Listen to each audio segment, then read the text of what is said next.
Hello, Culture Matters podcast. I am very enthusiastic about today's episode for a variety of reasons.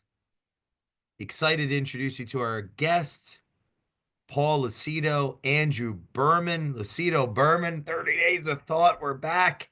We've done two excerpts, I believe, Life Lessons and Labels Limit. If you don't have 30 Days of Thought, get get to Amazon and get it together because it's about your book, your reading to think, your writing to develop, you're listening to hear what's unsaid. I've been going through the book on my own on the Culture March podcast, and it's breaking me down into little bites. Feel like Humpty Dumpty. Today we're talking about page 8, Mom, and I'll leave it to you guys. Help me out here. How do we I'm afraid of who I'm going to become from this episode. Me too. I'm afraid what I'm gonna reveal. This is listen, I think um Paul, I don't remember too much about conversations about with you and your relationship with your mom, but Jay's relationship with his mom is out there open. So much of what I think who Jay is because of his mom, because of what Barbara has done. Because most moms, they don't choose to be a mom. Like they're supposed to be a mom. Like it's just that's what you do, like it's and well, I know some people choose not to, but it's just a natural thing. We're born with reproductive organs, you're just supposed to reproduce, and that's what you do. But Jay was chosen. Like Yeah. Barbara did not have to have a child. Barbara chose. And Barbara was like, and I think actually it creates like this unique situation, and then potentially also creates also conflict in that. So like your relationship with your mom is so significant and is really why culture matters exists. Why we all are blessed with actually the skills and talent of Jay because of the love that Barbara had for Jay, and just the way she raised you, being strict, and so listen, I got to ask you, Jay, listening to our podcast, listening to your episode, which was episode, if I remember correctly, what was your episode with your mom? Oh, 242. 242. Go back and listen. If you want to know what Jay's all about. I mean, this is the root of it. This is like this is the origin story, right here. The Mhm. police, bringing Jay, to Barbara, so she can just pour love into this young happy boy who just was full of love and appreciation. But so Jay, going to listening to that episode, um like do you feel that was there anything revealed in that episode that you didn't already know? Yes. Interesting. So what was that? What did actually, because obviously many of us did not know any of that. So walk us through what were the things that were revealed in that, uh you know Yeah, Mom talks about how her dream in life was to be married yeah. and be in love. Uh, s- so tough to hear, and really tough on me because it took me my whole life to sit down and listen to her, like to ask, because there's like this entitlement in unconditional love. Like, Mm, why would I interview my own mom? She's there every Mm. day. I take it for granted. Yeah. goodness, yeah. We don't even have to ask each other questions. We know each other so well. We could just argue about this or debate about this or talk about this. And I sat down to interview her for the podcast, and so now I'm listening to her in it.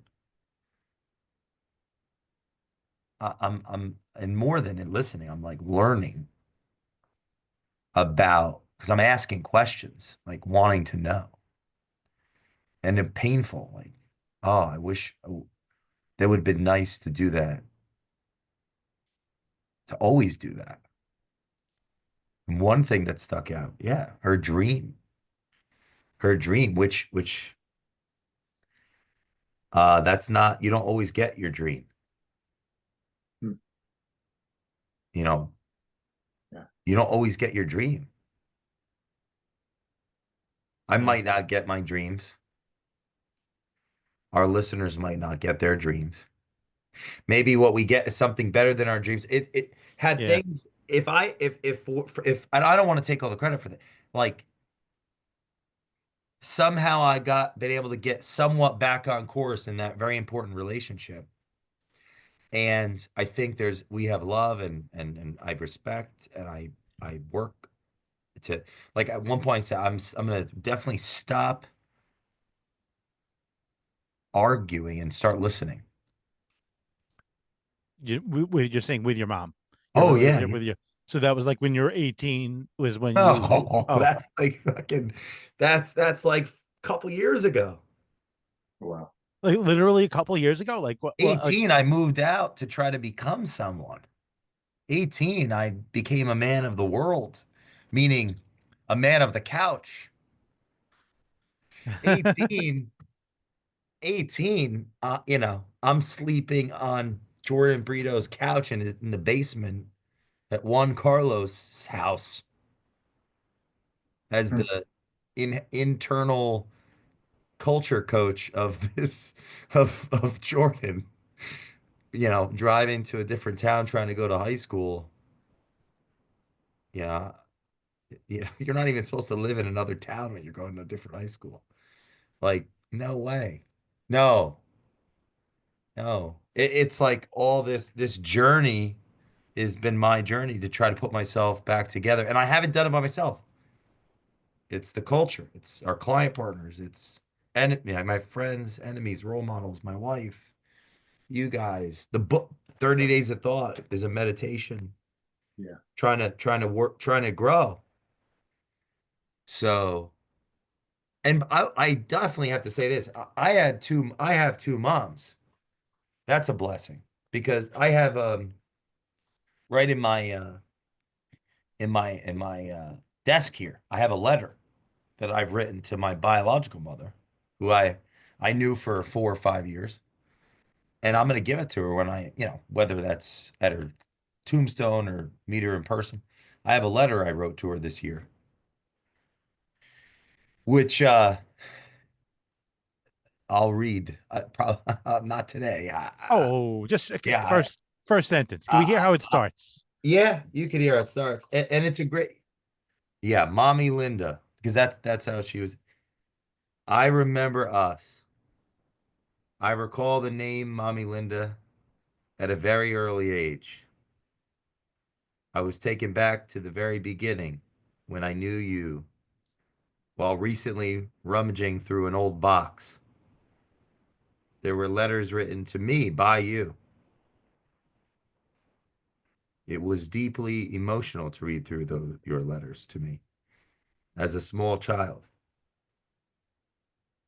I know it was so many years ago that we were close, but I still feel close to you. And Wow. it goes on. Like, I started writing people letters because of her. And I've written hundreds of letters to people. Wow. Every time I'm on a plane, I write letters. I just mailed 13 out last Saturday. Wow. It's a blessing. She gave me a blessing. She used to write me letters. So I had two moms. I can't. I've been blessed and a whole giant amazing family. So you get that much love, you got to give it, even if you can't help yourself. So, uh, Hmm. yeah, I don't want to undersell. There's two. Be having two. Um, one because Barbara she was in her early 50s when she saved me.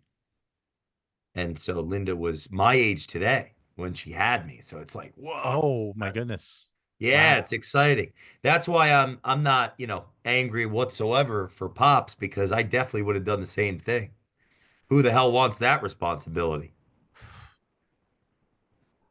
Like, And I I don't want mean, it now. I mean, and yeah. if I said I did, I'd already have a kid.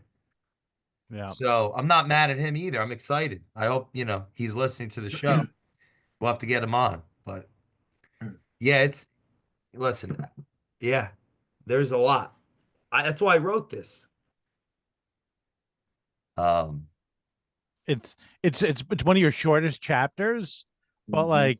like there's so much meaning. Like, I just like it, even just like the description of her hair color and her smell. Like I feel like there is I've read this chapter, like it's like what, maybe like um maybe 400 words, if that, not even, probably significantly less, but I've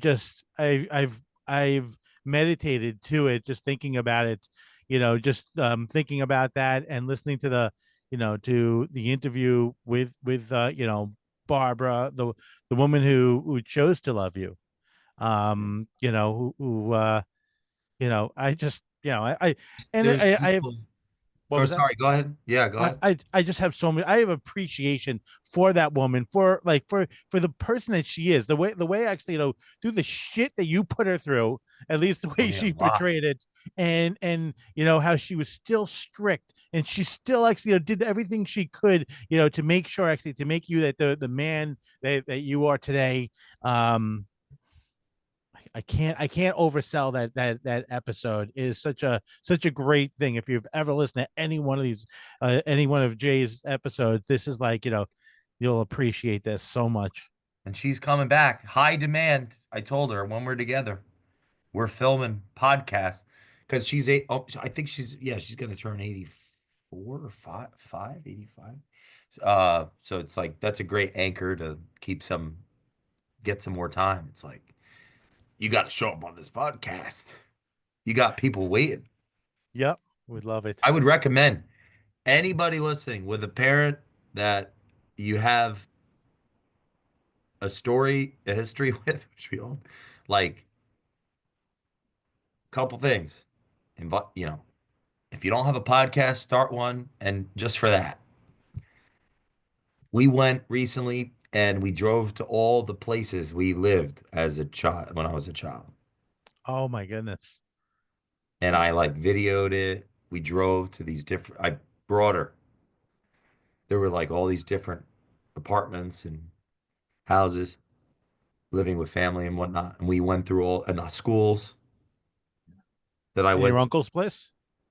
Yep. And it was like very she was really happy. Like it was a kind of a reactive thing where I drove up like 3 a.m. because I was maybe 150 miles away, but I was close enough to get there and we were gonna do breakfast and but I got there at like 6 a.m. and the breakfast place wasn't open. So it's like, well, what do you do now?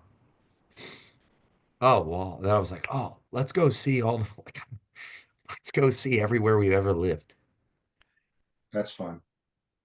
Man, That's her good for the soul. That's how good for the she soul. yeah, like it was good. And like how it impacted her after made me realize, oh wow, this is like something that I would recommend other people to do. And coincidentally, the last time I called her recently, like last week, she was doing something similar with her brother. So Oh it my shows, goodness. yeah, it just shows how amazing that is to to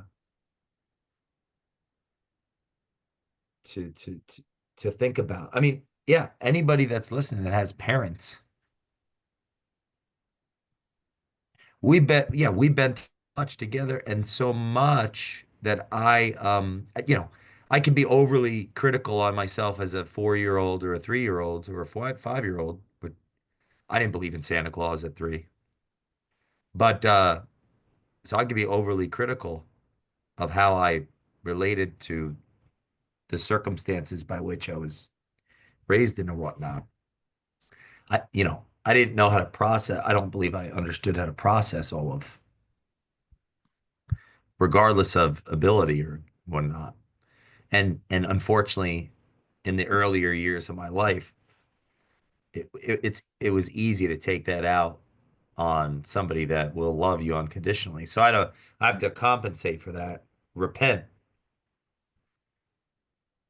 And that's helped me. So it's like for the people that are listening that are only interested in money, influence, and power, I would challenge them that it'll help you with those things. Yeah. Because if you're a coward in your interpersonal life, the likelihood of being a coward in the business life is higher. Um, so So you know something, it's well, how come Jenna, like Jenna, like would you have Jenna on? Have you tried to get Jenna on as a guest? um, And I have this. a better No, question. what's funny because I have this. The last thing I want to do, that I have this. I don't want to know how to say this. Um, the naturally arising conflicts as a consequence of covenant. Hmm. I think the what I worry about is becoming one of those influencer types that, as opposed to getting therapy, starts a podcast with their spouse as an avoidance of the actual interpersonal conflicts that naturally arise, are inherent in the responsibility that comes with obligation to work and love and intimacy and children, blah, blah, blah. So when you say that, like, have you had your wife on? I think, oh, one of those people. I have a serious through and this is an issue generally, like I can see through things to where it hurts. Like, to be a dick to people. It's like, no, I haven't because I really do think we have something great going on. I don't want to ruin it, letting you into it. Or attempting to like, so what I'm trying to say is clearly is how many people that I come across and I just listen carefully instead of getting, working on their relationship, they start a podcast or I think you could figure it out from there. It's like now at the same time, you know, yeah, I think it would seem at some degree potentially tyrannical not to want to spotlight someone so special. And that goes for everybody Yeah. in my life, which I am trying to do with the show, having basically everybody in my life on the show. So the answer would be no, absolutely not. Would I not be open to that idea? But the first thing that arose was I think when I think we have a lot of maturing and growing as a couple to do and as a partnership to do before I spotlight or would be thinking in those terms because I wouldn't want to use the crowd as like you have conversations with people or it's easier to have a conversation in a group. Yeah. Like, those types of leaders, the insecure Well, ones that need someone else to be in the room to have a tough conversation with a subordinate. Interesting. right, I right. believe that is a phenomenon manifesting in the interpersonal maritable context at I, like I, I, scale. I'll So tell you what. that's I'll like a tell you. fear. I was like, oh, yeah. Anyway, sorry, Paul. Go ahead. No, no. I mean, you've hit so many things here. I mean, look, as far as like having a live conversation with your spouse without any preparation is just going to manifest into whatever it is going to be. If there's a sense of an audience, there will be it's going to temper potentially the conversation a little bit, and it might even drive how the reactions are. Here's I what think I if want to you're say authentically. I think I need to get better at authentically is the listening. word. I, Yes, I sir. need to get better. So I got better at listening to Barbara before I let her on the podcast. My Mhm. self-awareness here is I learn every day from my wife. I got to get better at listening to my wife offline before I bring her online. Well, that's the point I'm That's making what, there you is, go. That's my self-awareness there. yeah, and you use the word authenticity. I think that, there is some cause and effect here. It's no different than us having this discussion out, even though it's just us three in the back of our minds. Let's be honest with ourselves. The idea that there may be an audience listening, in theory, could temper on how you respond. So I would say that as authentic as these podcasts are, and anything I listen to, any presentation, in front of a live audience, there's a slightly different persona. It's just how we're wired. 100%. But I want to go back to the mom thing. I want to go back to where you were. I love Paul, before you do that, remember Sure. that you were going back to the mom thing. I just, because this, I have to share this, because I'm thinking Sure. about this when we mentioned about Jenna. I'm thinking about myself somewhat too. Like it, and like my relationship with my Barbara, my wife, like I've never had like that conversation, and maybe it's actually the conversation that you have when you're preparing for a podcast. You prepare for it, you actually, Mhm. you for an hour, 2 hours, whatever it is, focus on that person. For Jay, the prep work that you do, like, and so I'm just thinking like I'm going to do that with my Barbara. I'm going to actually Yeah. so, well, okay, maybe I'm not going to put a microphone, but I'm going to say, hey, something, we're going to go to the beach, and we're going to have a conversation, and I want to know you in a way that I've never gotten a chance to know you. Not just casual conversation, not just pillow talk, not just hiking through the woods, but like actually like where I'm preparing to interview you, like I'm going to interview you as a podcast guest, even though there's nothing going to be recording, or maybe even record just for our own purposes. Right. Just like I think that could be therapeutic in itself, without actually the thing that you're saying, Paul, about putting on the persona, being a podcast host, and trying to actually make sure that you keep things moving along. So I apologize for pirating. I know you were going to talk about mom, but I just had to share that. Well, that's a great point. And what you made me think of, now I'm going to respond to that.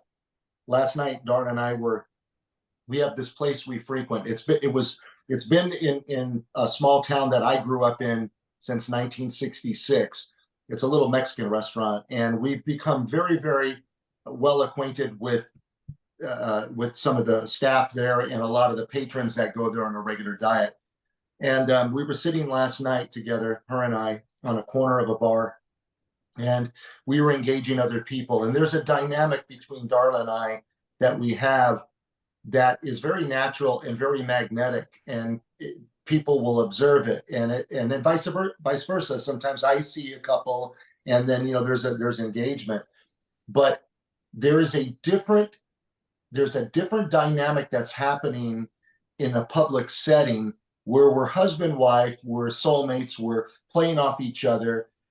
Sometimes we're saying something, the other one reaches over very casually and puts their arm around it to say, you might want to just maybe temper that conversation, maybe temper that a little bit. There's all these dynamics. And it made me think of that. It just goes back to the same thing. We are who we are, but we are different people in different settings. And, based on our audiences, it's like, get to know who your audience is. I have an uncle, for example, who we just remember our last podcast. I went to his memorial service. He reminded me of Larry David sometimes. I don't know if you guys know who Larry David is from Curb Your Enthusiasm, but the reason I say that is wherever my uncle went, there he was. There was no filter. There was no, he brought himself authentically and never, ever compromised who he was. In fact, I talked about that in his memorial. All right. I don't want to digress, because I wanted to get back to the point of mom, and to Jay's comment about taking your mom around. I did that for quite a bit while my dad was alive. My dad has been gone now for a little over a year. I would take them in the car and just take them back to my old house. I'd take them through where their first home was. It's just a really interesting thing that you said, that I would drive them through the hills. We would go for a ride, because when I was a child, my grandfather used to take me for a ride all the time. Paul, we're going to go for a ride. I was like, great. Sometimes we just go to the car wash, which I used to love. Or he would just take me for a ride. We'd end up wherever we'd end up. And I did that with my mom and dad, especially as I got older. And I still do that with my mom. My mom is still alive. She's 89, thinks she's 62, thinks she's my age. But when you're talking about mom and you're talking about the effects, it all starts with your mother. your mother is, your parents are are the first in your life, right? I mean, jokingly, I've known my mom my whole life.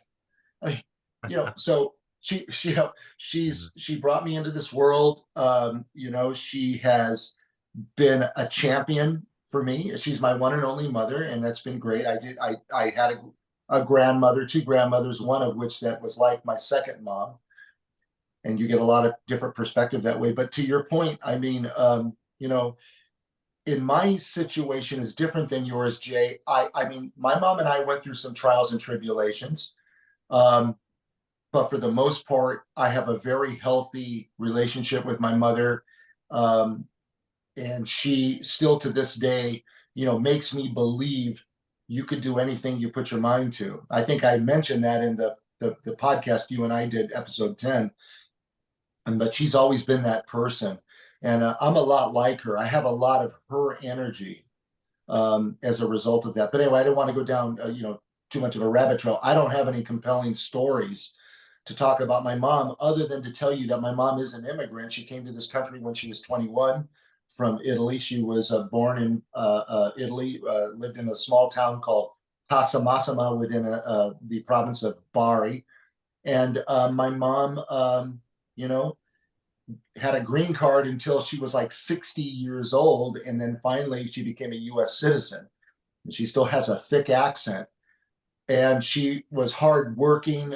She was one of those women that, in the garment industry that you saw when you looked in the history books, you saw the long line of women on the sewing machines. My mom was one of those women at one time in her life. Wow. Was raised in a convent. She's got a hell of a story. That's for another time. But the point is, super influential, super impactful, a lot of dynamics there. We all have them with our parents. But I'm very proud of my mother, and I can take her anywhere, and she's still doing her best to embrace life. This is her I told her, I said, Mom, you got a second chance now. Dad, unfortunately, is gone, and I don't want you to wither away. I want you to just embrace your independence as much as you can now, and she's doing that. So yeah, it's interesting.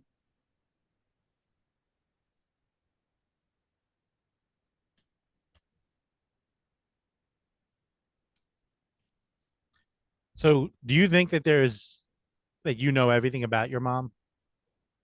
Like You asking? have you had conversations Yes, like I know the deep deep. conversation? Yeah. Yes, the answer is I Interesting. know where all the stuff is buried in the basement. Yeah, my mom is a real That's great. complex woman.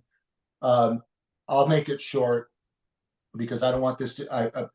My mother, made choices in her life. When she chose to come to this country, that changed the trajectory of her existence. Whereas if she stayed in Italy, she might have married a police officer, from what I understand, that she was actually engaged to. I learned that later. I go, really, Mom? You were engaged to another man? Tell me about it. I was really interested. Um, but my mom, uh, my dad pretty much was the rock in the family, kind of not squelched my mother, but sort of kept her contained a little bit, where my mom was very eager to spread her wings. And she's like a little butterfly. She wants to be part of everything. She's very intelligent. Um, and yes, she told me a lot of stories over the years that I learned about her, about, being in the convent, sometimes the beatings, sometimes the way her father treated her. Even though he loved her in one moment, he'd rap her in the next moment, right? It's a different upbringing back then. They were raised on the land, literally raised on the land. They had goats and chickens, and they raised olives. They had an olive grove. He would produce olive to make olive oil. So they were not, they were pretty well fit financially back in that day. And then the sister became a school teacher. The mother was a seamstress, which is and actually taught seamstress, like sewing school, if you had some kind of a class that she did. And my mom ended up becoming the seamstress, very, very good at it. But I feel like my mother, I'll say this, the reason she pushed me so hard to be something, to be anything I want to be when I grew up, was because it was all the things that I think she wanted to be. that maybe she never achieved. And so when you have kids, you want your kids to be the best version of not only themselves, but the better version of yourself. Do more, be more, you can do it. And I believe that was a driving force for her. I think she was sort of not suppressed, but I would say there is some of that there. My mom's got quite an interesting story, really. And I love her very much. And to this day, I mean, I'll probably see her this weekend. I check in on her. My sister and I, we split the responsibilities. I have a younger sister, about 3 years younger than me, 3.5 years. And her and I do our best to take care of our mother. But you'll be surprised. Mothers are very, and I'm sure, Andrew, your mom is too, very complex humans. They are complex. They could be a load. I'd like They to could be a load. make very clear for the audience. Be weary of those that dishonor their parents and what ideology they're wrapped up in. Yeah. And this is why, because resentment is one hell of a drug. It's addictive. And it attracts and it sells. So a lot of the self-help literature I read as a lost, angry, confused, uncertain, unclear, searching boy that started to look like a man and be considered a man was subconsciously programming me to be disjointed from my culture, to feed and be fed and be attracted to the resentments. And I'll give you an example, just a very simple title that can easily be overlooked. Rich Dad, Poor Dad. Mm-hmm. Great book, by the way. Written by the devil.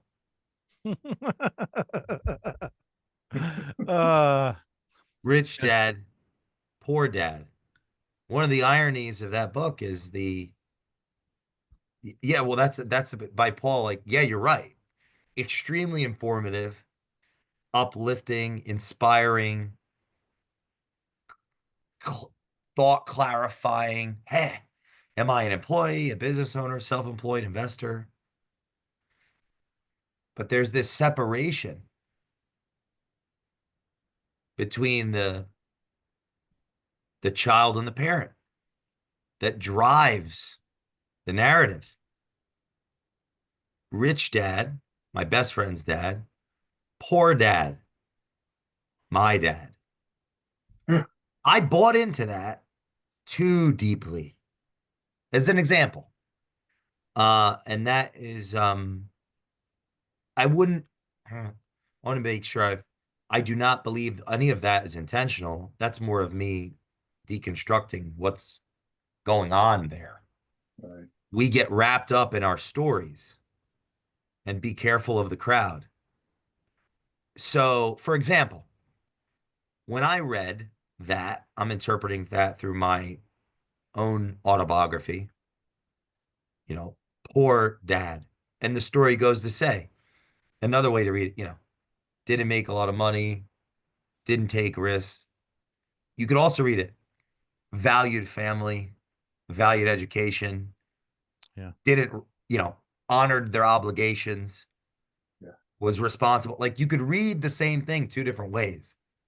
Yeah. I would like to interject. And so I just want to say one last thing on that. When I eventually, and I haven't read the Bible through and through or finished the Bhagavad Gita or the Quran or what have you. But there was this part in the Old Testament about not dishonoring their parents. And I was like, oh my God. That makes a lot of sense.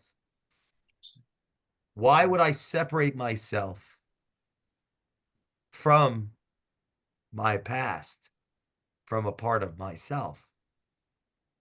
So, okay, you won't find me dishonoring my parents, especially in public, anymore, because I don't want to be owned by the world.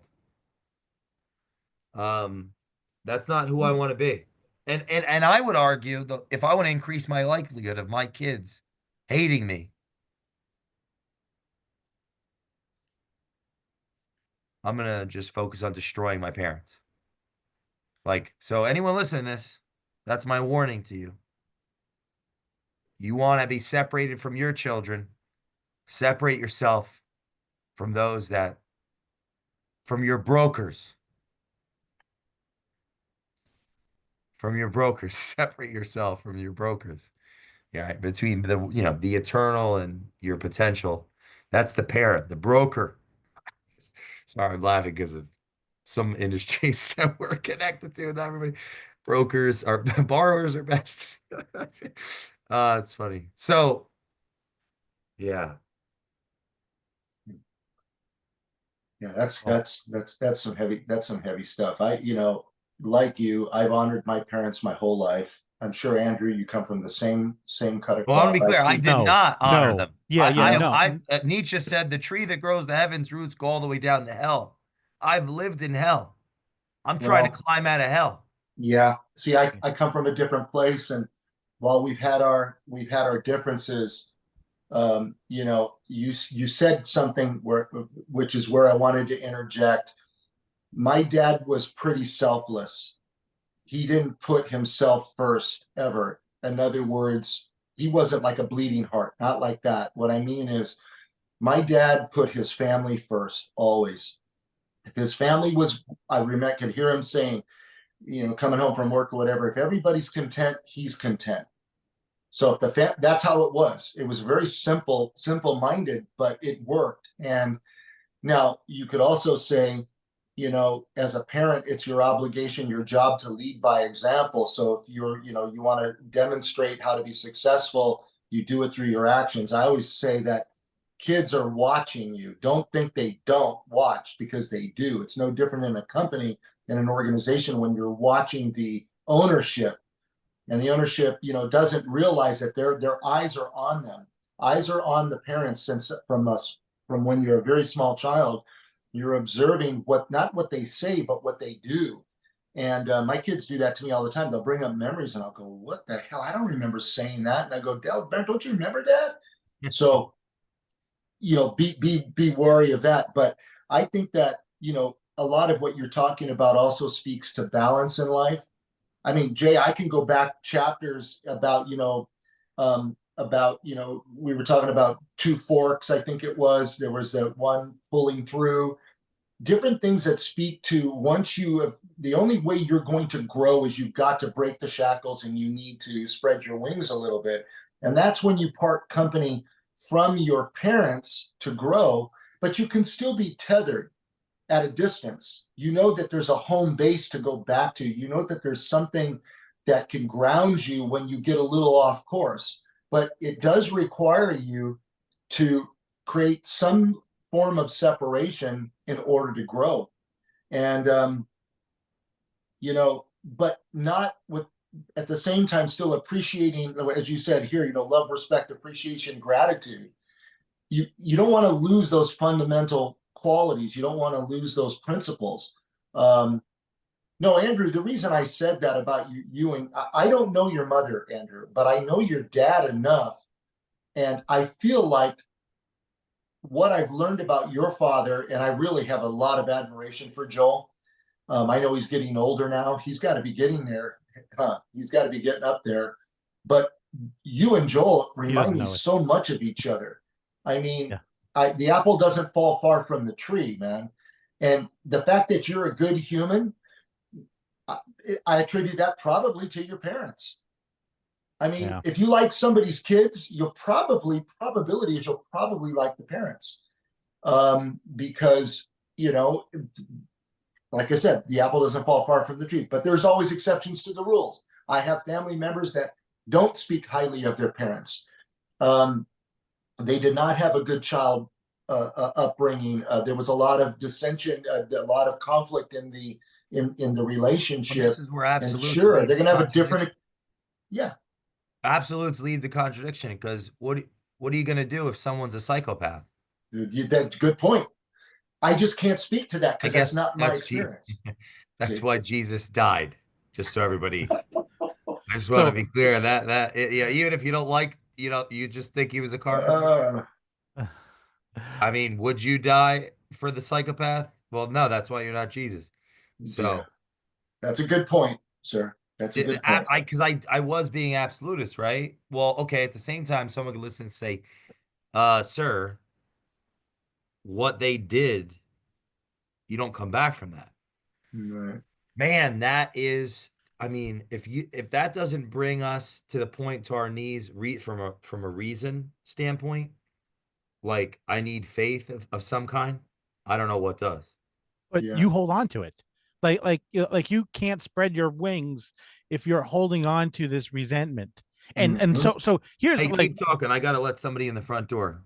okay, no problem. But so listen, my personally, I have I can say that um probably a significant portion of my life, I did not let my wings spread. I had success in spite of it, but I had resentment, for a lot of the negative things and character flaws from my parents, instead of actually focusing on all the gifts. And I'd say actually that it's probably something that maybe over the last 5 years, that I've been able to really embrace that, and really even recognize it, really actually understand the power of that. And I'm still catch myself dishonoring my parents in front of my children too. Now, I try as much as possible not to, but there's no question about it. It unfortunately happens, and I'm growing and learning actually, not to dishonor, because when I dishonor, I'm blaming them and not accepting responsibility for who I can become. Because and at the end of the day, when It's our not parents think that we could do anything, think actually that we can, become these amazing people in right. this world, because we can.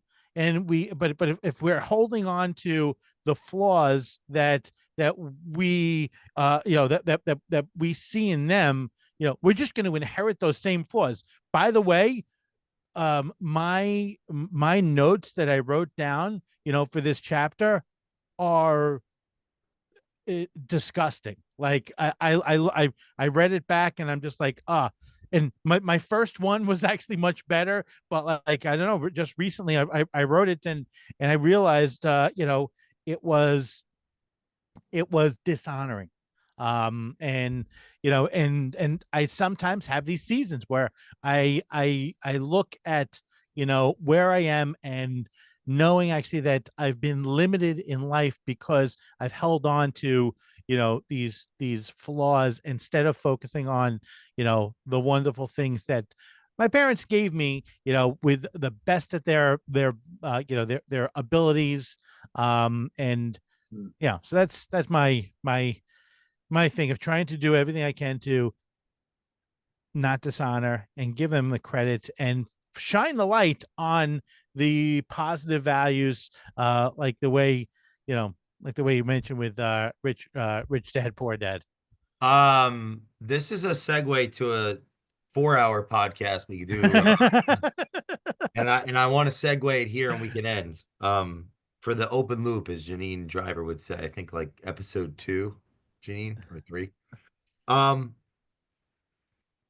this is what I wrote down. God is an antidote to the irrational behaviors which to yeah, to the I didn't write it very clearly. To the irrational behaviors which solve to irrational behaviors we're called to act out, which solve to the consequence of nature. So Jay, you just broke up on me. Can you say that one more time? God is an antidote to the irrational, to the irrational. Okay. God is an antidote to the irrational behavior. Yeah, yeah. Because it takes an example. A a neighbor goes out of their way to plan the physical destruction and torture of my child. Okay. Uh, Irrational uh, consequences of nature. It's you know, who knows why they did it. The domino effect of existence that led to a circumstance, whether it's nature, nurture, a combination, why that person would do that to my kid.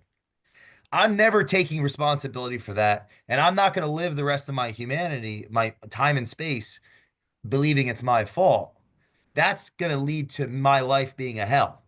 I'm never going to get through that. It's beyond rationality. It's beyond my my ability to comprehend.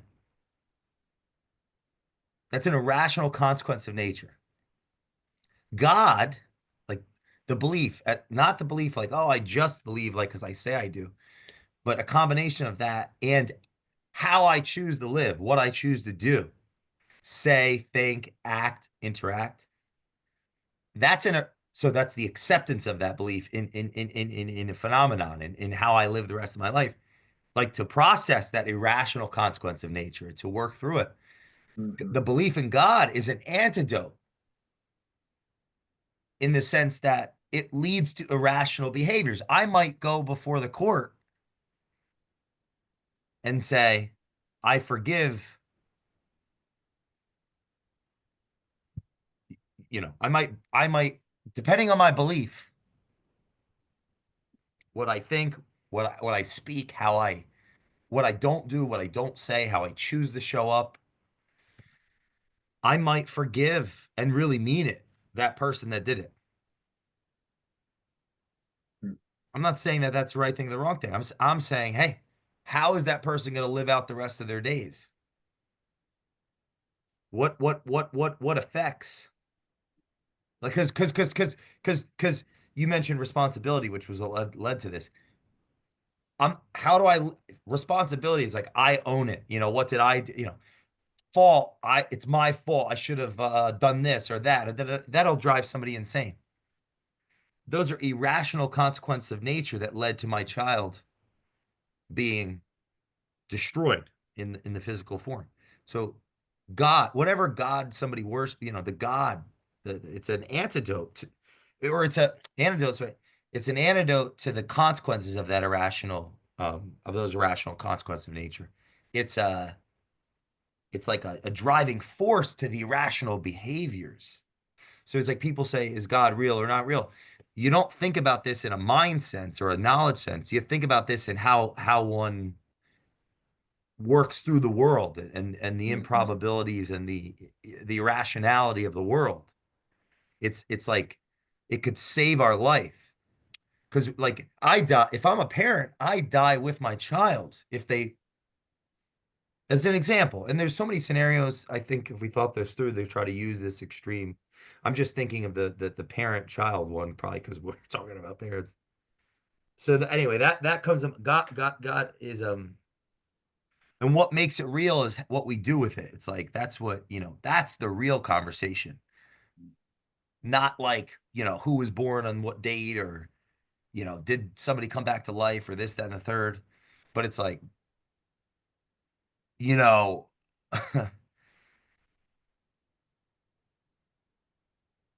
there's certain irrational behaviors that transcend reason that would probably help us and make that's what makes God real is that person that looks and maybe they can forgive the person and not live the rest of their life in resentment or be That's a 'cause big step. that's Yeah. kind of what I'm trying to get at. And I don't know what I'm talking about, but that's what came to mind here.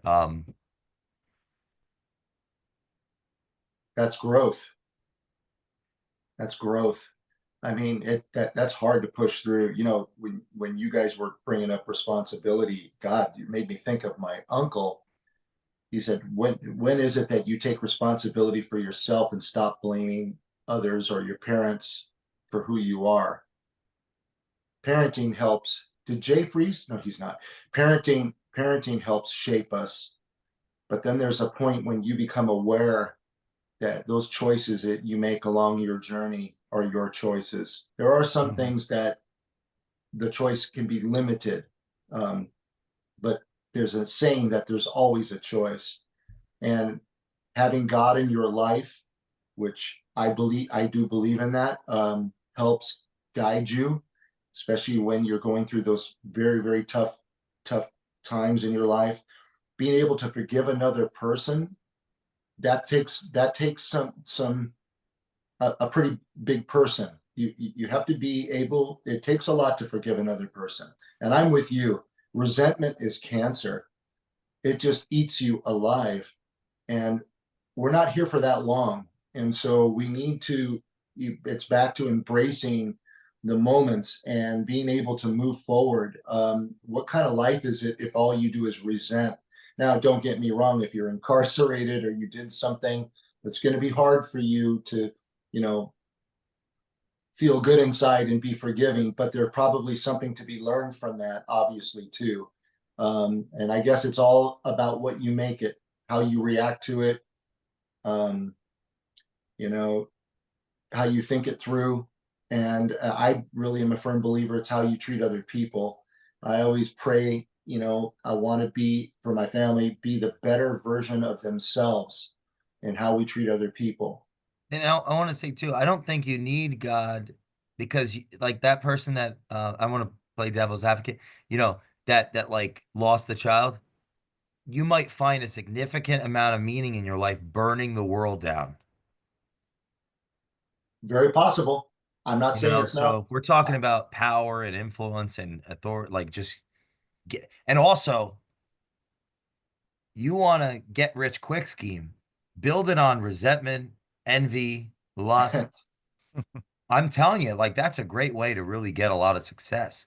A lot of people are, Jay, that a lot of people that I know that are successful come from that. I just don't know if that's the type of person I want to be. I'm not a I try my best not to be a jealous person. Well, Because we have to wrap this up, but I do want to do a call to action for the audience. Try to be the worst person you possibly can and see what happens. Because what I believe what will happen would be the world will show you who you are and will you'll have that opportunity to choose a higher good or stay in hell. Like, so go out there, do as much terrible as you can. And then if you're chosen, you'll awaken. Because you're interesting. not, don't listen to me. I'm not on a high horse. Just go and like completely take advantage and manipulate and destroy. And what will be. It'll be revealed to you, I think. That would be my advice. That's an interesting perspective. And so, what a way to end the podcast. Yeah. Go be a freaking asshole. Destroy, destroy, destroy. Culture listen. Matters, baby. We'll see you next time in the Culture Matters podcast. Please leave us a review and don't be an asshole there. Be good there. Yeah, just so we're clear. Like, be an asshole in your world, not when you're rating and reviewing and sharing with your loved ones. And we will see you next time in the Culture Matters podcast.